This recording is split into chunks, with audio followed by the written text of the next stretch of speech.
Hello students, good morning. अपने जो मानव भूगोल में अपनी भील जनजाति का जो अपना टॉपिक चल रहा था और भील जनजाति के बारे में अपन ने उनका निवास क्षेत्र के बारे में, उनके परिचय, उनकी उत्पत्ति के बारे में अपने पिछले वीडियो में, पिछली क्लास में अपन ने विस्तार पूर्वक पढ़ा था।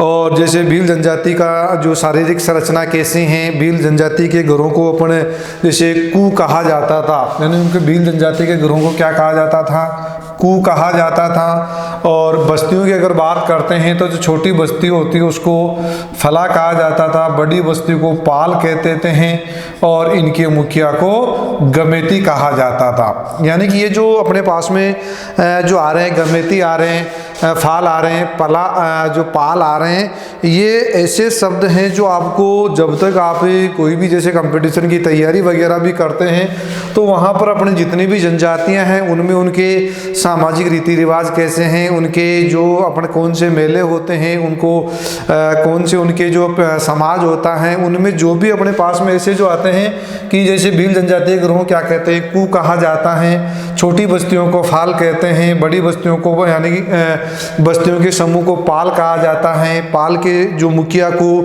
ग्रामपति, मुखिया या गमिति के नाम से उनको संबोधित किया जाता है। इन सब के बारे में अपन ने और अध्ययन किया था। साथ ही ये मुख्य रूप से अपने चार जो बड़े जो राज्य हैं वहाँ पर ये निवास करते हैं। आज अपन भील जनजाति की जो सामाजिक व्यवस्था है, आज जो अपन जो शुरुआत करते हैं भील जनजाति की सामाजिक व्यवस्था, यानी कि जो भील जनजाति हैं जो आदिम तरीके से उष्णकटिबंधीय आर्द्र क्षेत्रों में जो निवास करती हैं वो अपनी भील जनजाति हैं, जो भारत की दूसरी बड़ी जनजातीय समूह में आती हैं। राजस्थान की दूसरी बड़ी जनजाति हैं। पहले जैसे अपने नंबर पर अपने राजस्थान में मीणा जनजाति हैं, दूसरे पर अपने कौन सी है, भील जनजाति हैं। इसकी जो सामाजिक व्यवस्था किस प्रकार की है, तो सबसे पहले अपन बात करते हैं इसमें जो सामाजिक व्यवस्था बड़ी जटिल है, यानी कि कई ऐसे इनके सामाजिक रीति रिवाज हैं जो बहुत ही अजीब है। अपन कह सकते हैं जैसे इनमें परिवार में जो है पितृसत्तात्मक परिवार पाया जाता है। पितृसत्तात्मक जो परिवार होता है, यानी कि जो परिवार की जो मुखिया होता है वो कौन होता है, पिता होता है। और इसी के द्वारा सारे जो अपने पास में सामाजिक जो कार्यक्रम है, सामाजिक जो कार्यक्रम है उनका संचालन परिवार के मुखिया जो पिता होता है उसी के द्वारा संपादित किए जाते हैं। संपत्ति संबंधी सारे अधिकार परिवार के मुखिया को होता है। जितने भी सामाजिक विवाह संबंधी जो भी संस्कार होते हैं वो परिवार के मुखिया के द्वारा ही संपन्न किए जाते हैं। इसके अलावा अपन बात करते हैं कि जो परिवार का जो मुखिया होता है उसके जो भी दिशा निर्देश होते हैं, जो भी उसकी काम करने के लिए जो भी कहता है, उन सभी दिशा निर्देशों का परिवार के अन्य सदस्यों के द्वारा पालन किया जाता है। इनमें जो है शादी के बाद में इनमें एक विशेष रिवाज होता है। जो ही शादी होती है लड़का जो होता है उनके मूल परिवार से अलग रहने लग जाता है, लेकिन जो भी उनके सामाजिक रीति रिवाज जब कार्यक्रम होते हैं तो उनमें मुख्य भूमिका किनकी होती है, उनके पिता की ही होती है। तो ये था इनके एक परिवार था, बड़ा जटिल है, यानी पारिवारिक व्यवस्था है। और परिवार में कैसा है, पितृसत्तात्मक परिवार पाया जाता है। इसके बाद में जो इनकी सामाजिक व्यवस्था में दूसरा अपने पास में है कि वस्त्र, ये किस प्रकार के वस्त्र पहन, जैसे अपने निवास स्थान की बात करते हैं कि राजस्थान में निवास करते हैं, अपने मध्य प्रदेश में है, महाराष्ट्र में, गुजरात के क्षेत्रों में, और ऐसे क्षेत्रों में निवास करते हैं जहां मध्य भारत की या प्रायद्वीपीय भारत के पास में या जो विंध्यन पर्वतमाला है, विंध्याचल अरावली पर्वतमाला है, वहाँ से बड़ी नदियों का उद्गम स्थल पाया जाता है। जैसे राजस्थान की बात करते हैं तो चंबल और माही नदियों का उद्गम होता है, नर्मदा है, ताप्ती नदियां हैं। तो वहाँ पर ये जो निवास करते हैं तो वहाँ पर उष्णकटिबंधीय क्षेत्र पाया जाता है, उष्णकटिबंधीय आर्द्र क्षेत्र होता है। तो वहाँ निवास करने वाले मुख्य रूप से सूती वस्त्र पहनते हैं, यानी कि कौन से वस्त्र पहनते हैं? सूती। लेकिन शीतकाल में यानी कि जब सर्दियां पड़ती हैं तब ये ऊनी वस्त्र भी पहनते हैं। लेकिन अधिकतर कौन से वस्त्रों का इस्तेमाल करते हैं? सूती वस्त्र पहनते हैं। अगर अपन पुरुषों की बात करते हैं तो धोती है, कुर्ता है, सिर पर साफा बांधते हैं, जो इनका पारंपरिक जो पहनावा है। औरतें होती हो लहंगा, घाघरा, और जो उनके जो चोली जो होती हैं वो इनके द्वारा पहनी जाती हैं। ये था इनका जो पारंपरिक जो पहनावा है, जो पारंपरिक इनके वस्त्र हैं, जो मुख्य रूप से सूती वस्त्र होते हैं और शीतकाल में ये मुख्य रूप से ऊनी वस्त्र पहनते हैं। उसके बाद में इसमें जो भीलों के जो जैसे छोटे गांव होते हैं, छोटे जो गांव होते हैं, इन छोटे गांवों में एक ही वंश के भील निवास करते हैं। एक ही वंश के भील निवास करते हैं। इनके छोटे छोटे जो गांव होते हैं, बस्तियां होती हैं, जिनको अपन क्या कहते थे? फला या फाल जो अपन कहते थे। इनमें जो अपने पास में एक ही गोत्र के क्या करते हैं? एक ही वंश के जो है भील निवास करते हैं। इस जो बस्ती के मुखिया को, इस बस्ती के मुखिया को तदवी या वंशाव, देखो किससे संबंधित है? यहाँ पर कई बार कंपटीशन एग्जाम में आता है कि भीलों के जो छोटे गांव होते हैं उनके मुखिया को क्या कहा जाता है? तो तदवी या वंशाव। क्यों? क्योंकि ये यहाँ पर एक ही वंश के भील निवास करते हैं, इसलिए वंशाव के नाम से भी जाना जाता है और तदवी के नाम से भी इनको जाना जाता है। भील जनजाति में बहुत से छोटे छोटे गोत्र होते हैं। उन गोत्रों के समूह को अपन क्या कहते हैं? अटक कहते हैं, कुल कहते हैं, अदोक कहा जाता है। यानी कि ये क्या है? यानी कि भील जनजाति में जो अनेक छोटे छोटे जो अपन कह सकते हैं कई प्रकार के कई गोत्र होते हैं, उन गोत्रों के समूह को अपन क्या कहते हैं? अटक कहते हैं, कुल कहते हैं, अदोक या आदोक कहा जाता है। कई जगह अपन को क्या मिलेगा? आदोक शब्द भी मिलेगा। तो अदोक और आदोक दोनों क्या हैं? एक ही हैं। ये किसके लिए? भीलों के जो गोत्र होते हैं उनके समूह के लिए प्रयुक्त किए जाते हैं। तो ये था आगे वस्त्र। आगे छोटे गांवों के जो मुखिया को क्या कहते हैं? तदवी या वंशाव कहा जाता है। और इनके जो भीलों के जो गोत्र होते हैं उनके समूह को अपन क्या कहते हैं? अटक कहा जाता है, कुल कहा जाता है, अदोक कहा जाता है। उसके बाद में जो अपन करते हैं भील जनजाति में जो विवाह संस्कार जो संपन्न होता है, इसके बाद में विवाह संस्कार की अपन बात कर लेते हैं कि जो भील जनजाति में जो विवाह संस्कार होते हैं उनमें भील जनजाति में अपन कहें कि जो बाल विवाह हैं वो नहीं होते हैं। यहाँ पर विवाह के लिए अपन कहें कि प्रेम विवाह जो होता है वो भी इनकी जो समाज में वर्जित है। और विवाह की जो उम्र है मुख्य रूप से वही अपने जो कानूनी जो नियम के अनुसार लड़के की उम्र 21 वर्ष और लड़की की उम्र 18 वर्ष जो निर्धारित है। यानी जो अपनी लड़के की उम्र अपने पास में कितने? 21 वर्ष और लड़की की उम्र अपने पास में 18 वर्ष जो है, उसी के अनुसार ये जो है विवाह संस्कार संपन्न करते हैं। लेकिन इनमें जो विवाह की जो प्रकार चलते हैं उनमें मोर, बांदिया विवाह, ब्रह्म जो अपने पास में रीति रिवाज से जो विवाह होता है ब्रह्म विवाह, उसके बाद में अफरण विवाह, यानी जो अपन ने संथाल जो जनजाति में पढ़ा था उसी प्रकार के यहाँ पर विवाह इनमें अधिकतर जो जनजातियाँ होती है लगभग इनमें समान पाए जाते हैं। एक इनमें देवर विवाह, यानी कि जब किसी भील जनजाति में बड़े भाई की जो मृत्यु हो जाती है तो उसकी जो पत्नी होती है उसकी शादी उसके छोटे भाई के साथ कर दी जाती है, उसको देवर विवाह कहा जाता है। उसके बाद में विनिमय विवाह, यानी कि आदान प्रदान देना लेना, विनिमय विवाह। और इसमें लास्ट है अपने पास में सेवा विवाह। जैसे अपने गौड़ जनजाति में था सेवा विवाह, जिसमें जो कोई भी लड़का है लड़की है वो अपने ससुराल में जाकर, या लड़का जो होता है ससुराल में जाकर वहाँ के कामकाज में अपने जो है काम करता है, उनकी सेवा करता है 4-5 साल तक। सेवा करने के बाद में उसकी शादी की जाती है, वो कौन सा होता है? अपना सेवा विवाह होता है। इनके अलावा जो भील जनजाति में एक ही प्रथा चलती है उसको कहते हैं दापा प्रथा। अब ये दापा प्रथा क्या है? ये विवाह से संबंधित ही है। यानी कि दापा प्रथा किससे संबंधित है? विवाह से संबंधित है। और इसमें क्या किया जाता है? दापा प्रथा में जो है मुख्य रूप से जो है अपने पास में जो कन्या पक्ष हैं, इस कन्या पक्ष को वर पक्ष द्वारा कन्या का मूल्य दिया जाता है, या अपन यूँ कह सकते हैं कि जो दावा प्रथा है उसमें वर पक्ष के द्वारा कन्या पक्ष को कन्या मूल्य दिया जाता है, यानी उसका पैसा दिया जाता है। तो उसको अपन कौन सी प्रथा कहते हैं? दापा प्रथा के नाम से उसको जाना जाता है। एक होती है उसमें विवाह से संबंधित गोल गधेड़ा, यानी कि गाधेड़ा या गधेड़ा प्रथा के नाम से भी इसको जाना जाता है। ये भी उनके क्या है? विवाह से संबंधित एक प्रथा है।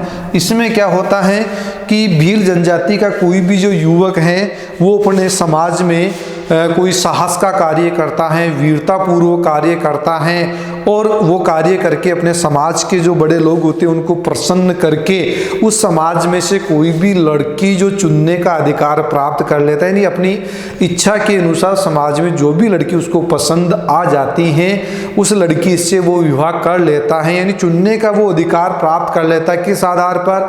साहस और वीरता के आधार पर। तो वो प्रथा कौन सी? जो गोल गाधेड़ो प्रथा के नाम से उसको जाना जाता है। उसके बाद में जो अपने पास में जो भील जनजाति के जो लोगों का स्वभाव कैसा होता है, जैसे अपन ने परिचय के आधार पर अपन ने देखा कि ये भील जनजाति के जो लोग थे वो अपने जैसे कर्नल जेम्स टोड के अनुसार इनको वन पुत्र कहा गया है, पहाड़ी क्षेत्रों में रहते थे। उन्होंने बताया कि तत्कालीन जो मेवाड़ के महाराणा प्रताप की सेना में पूंजा नामक जो भील था वो जो राजपूत सैनिकों के बाद में जैसे आज भी जो अपने मेवाड़ का जो राज चिन्ह है उसमें एक पंक्ति में राजपूत सैनिक होते हैं तो दूसरी पंक्ति में भील सैनिकों को रखा जाता है। यानी ये स्वामी भक्त होते हैं, साहसी होते हैं, निडर होते हैं और वीरता पूर्वक ये कार्य करते हैं। साथ ही ये ईमानदार होते हैं, मेहनती होते हैं,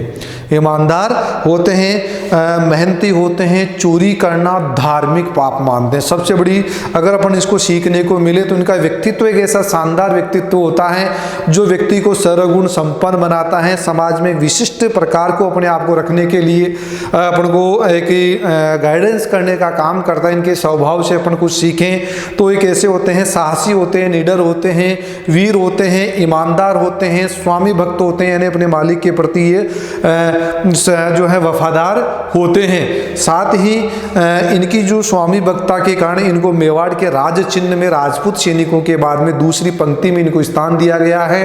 और ये चोरी करना धार्मिक पाप मानते हैं, चोरी करना नहीं करते हैं। साथ ही इनके जो केसरिया जो नाक होती हैं उसके जो केसर उस पर जो चढ़ाई जाती है उसको पीने के बाद में कभी झूठ नहीं मिलते। यानी कि अपना धार्मिक जो उनका अटूट विश्वास है, जो इनके कुल देवता है जिनको क्या कहते हैं? टोटम। यानी कि भीलों के कुल देवता को क्या कहा जाता है?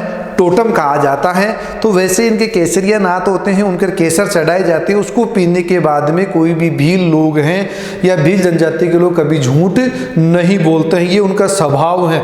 यानी कि स्वभाव से बड़े अपन कह सकते हैं कि एक अच्छे स्वभाव के अपने पास में भील जनजाति के लोग हैं। उसके बाद में जो इनमें जो भील जनजाति में स्वभाव के बाद में आता है कि इनमें जब कोई संकट आ जाए तो अपने लोगों को किस प्रकार से इकट्ठे करते हैं, क्योंकि पहाड़ी क्षेत्रों में, जंगलों में, समुद्र तटीय क्षेत्रों में निवास करते हैं, तो कभी भी जैसे जंगली जानवरों का आक्रमण हो गया, कोई जैसे मान लेते चोर डकैत वगैरह इनकी बस्तियों पर आक्रमण करते हैं, इनको नुकसान पहुंचाने की बात करते हैं, तो ये किस प्रकार से अपने आप को बचाते हैं, तो ढोल बजाते हैं, ढोल बजाकर एक उद्घोष करते हैं, एक रणघोष करते हैं, और क्या होता है, फाइरे फाइरे, यानी कि इनका क्या है, एक रणघोष है। किस समय किया जाता है, विकट यानी कि जो संकट के समय किस प्रकार से ढोल बजाकर किया जाता है, और इस संबोधन को ये समझ जाते हैं कि वो जो जहाँ से ये आवाज़ आ रही है, जिस तरफ से रणघोष किया जा रहा है, उस तरफ क्या उनमें विकट परिस्थिति में फंस गए हैं, और सारे भील लोग क्या हो जाते हैं, इकट्ठे हो जाते हैं। इसके बाद में अपन बात करते हैं कि भील जनजाति में जो इनका जो मार्गदर्शक करने वाला है,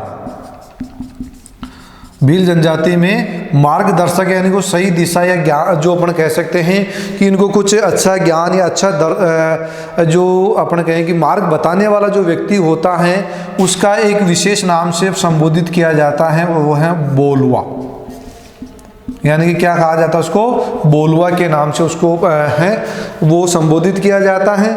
इसके अलावा जब भील युवक, कोई भी जैसे भील युवक हैं, वो किसी सैनिक जो है उसको क्या कर देता है, घोड़े को वो मार देता है, यानी उसको मार देता है, तो उसको विशेष नाम से पाखरिया भील, किस नाम से, पाखरिया भील के नाम से उसको जाना जाता है।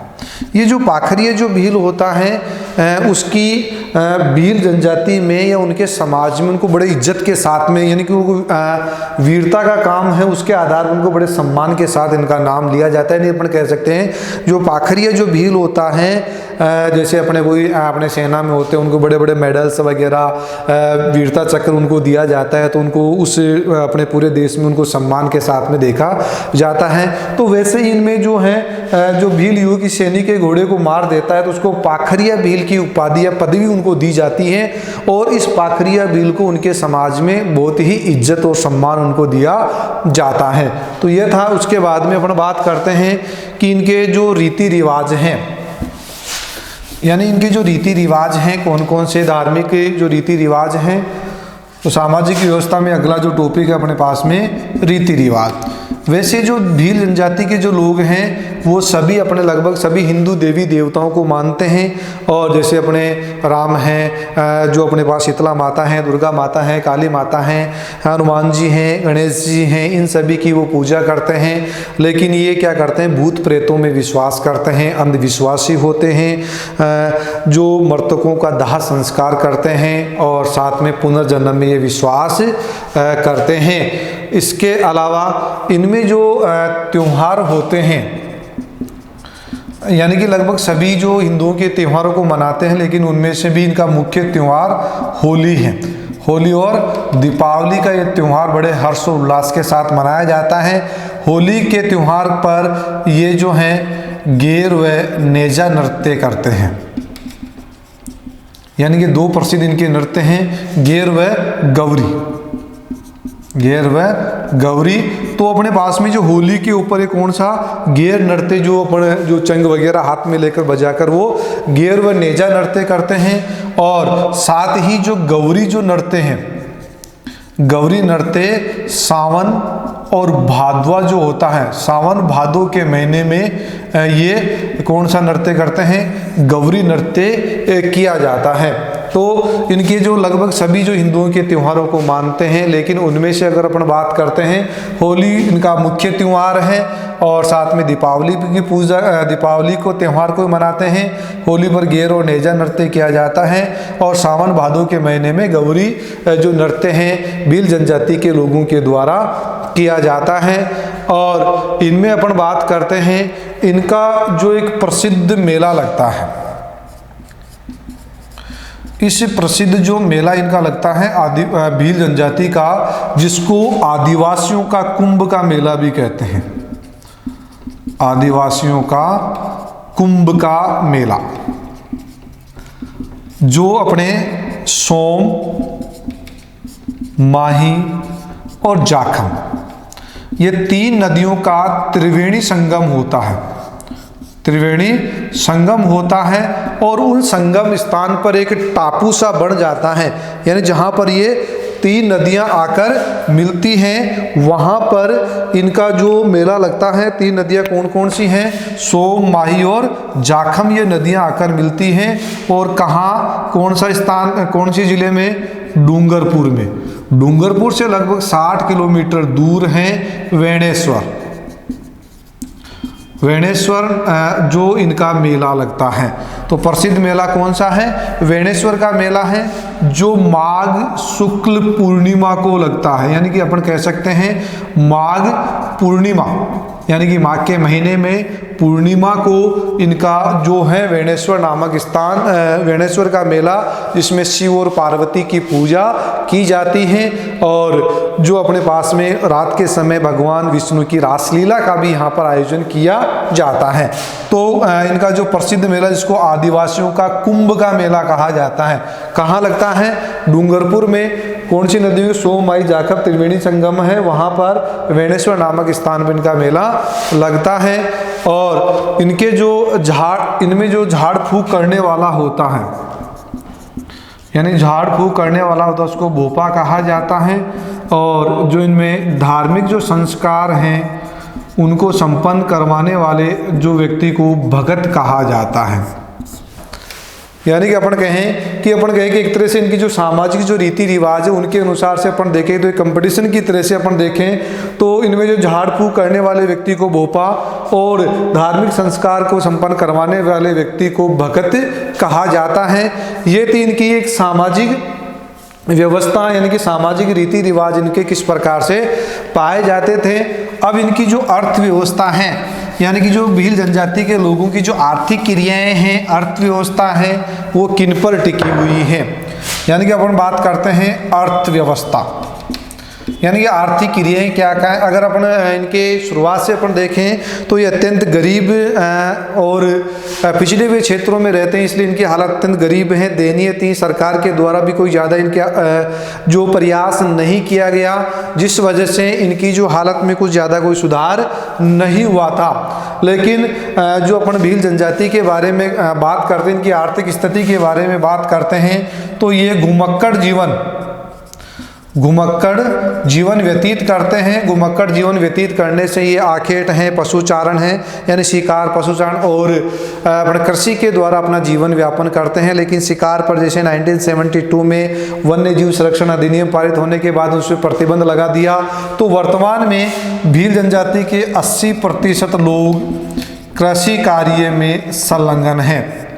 यानी अपन कह सकते हैं कि वर्तमान में लगभग 80% लोग हैं वो कृषि कार्य करते हैं। साथ में कृषि कार्य के साथ साथ में पशुपालन भी किया जाता है। पशुपालन में भेड़, बकरी, गाय और भैंसे, मुर्गियां का पालन करते हैं और साथ में मछली पालन का व्यवसाय भी करते हैं। और इनकी जो स्त्रियां होती हैं वो जंगलों से जो जंगली अपने पास में कंद, फूल, फल वगैरह, शहद वगैरह इकट्ठा करके अपने जो परिवार का पालन पोषण या अपनी आर्थिक क्रियाओं को संपन्न करने का काम करते हैं। कृषि की अगर बात करते हैं तो इनमें 2 प्रकार की कृषि, एक को तो अपन कह सकते हैं चिमाता और दूसरी अपने पास में दजिया। ये दोनों ही अपने पास में स्थानांतरणशील कृषि का प्रकार, इसको अपन कह सकते हैं झूमिंग कृषि जो है उसी का रूप यहाँ पर पाया जाता है। लेकिन ये जो चिमाता जो कृषि है वो पहाड़ी ढालों पर की जाती है। पहाड़ी ढालों पर, यानी अपन कह सकते हैं कि भील जनजाति के द्वारा जो वर्षा काल में पहाड़ी जो ढाल होते हैं वहाँ पर सीढ़ी नुमा खेत बनाकर वहाँ पर जो भी घास फूस वनस्पति उसको जलाकर जो कृषि की जाती है उसको चिमाता कहते हैं। और मैदानी भागों में भील जनजाति के द्वारा की जाने वाली कृषि को दजिया के नाम से जाना जाता, जिसमें धान है, मक्का है, बाजरा है, उनकी कृषि मुख्य रूप से की जाती है।